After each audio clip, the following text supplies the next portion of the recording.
at nagiinuman ng magkakaibigan. Ang isa sa kanila ay nakatulog na. Nag-iisa na lang ngayon si Jenjen. At dumating ang mga masasamang loob na pinamumunuan ni Dwight.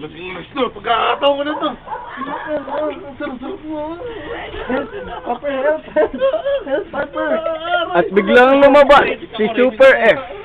Ha? Nire-rape ang putangina mo. Nire-rape ang putangina. Wala akong kwenta, Snoro. Hoy, Palipandas, anong ginagawa mo sa kanya? Sino ka? Gusto mo pala ng laban, ha? Ililigtas ko nga ang babaeng nangangailangan. Sa akin lang siya! Hindi! Ito sa'yo!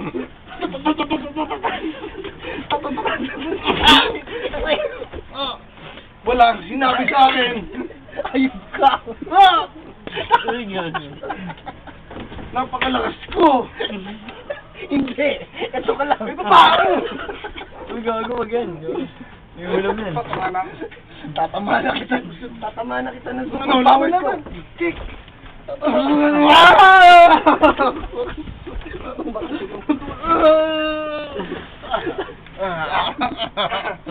Miss, okay ka lang ba? Hindi.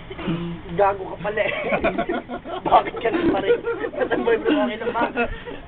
Tulog siya. Punyeta ka pala eh. Bakit ka gano'n? At liligtas na naman ni Super F ang araw na ito. Click mo lang. At kumukuha si Super F ng bida. Sasakalin niya ang isang kontrabida. Wala na andun si Romeo. Nasa baba. Exit muna si Super F. Nasa baba. Sa'yo ang dami tarantado. Ayun na ito na iwan po.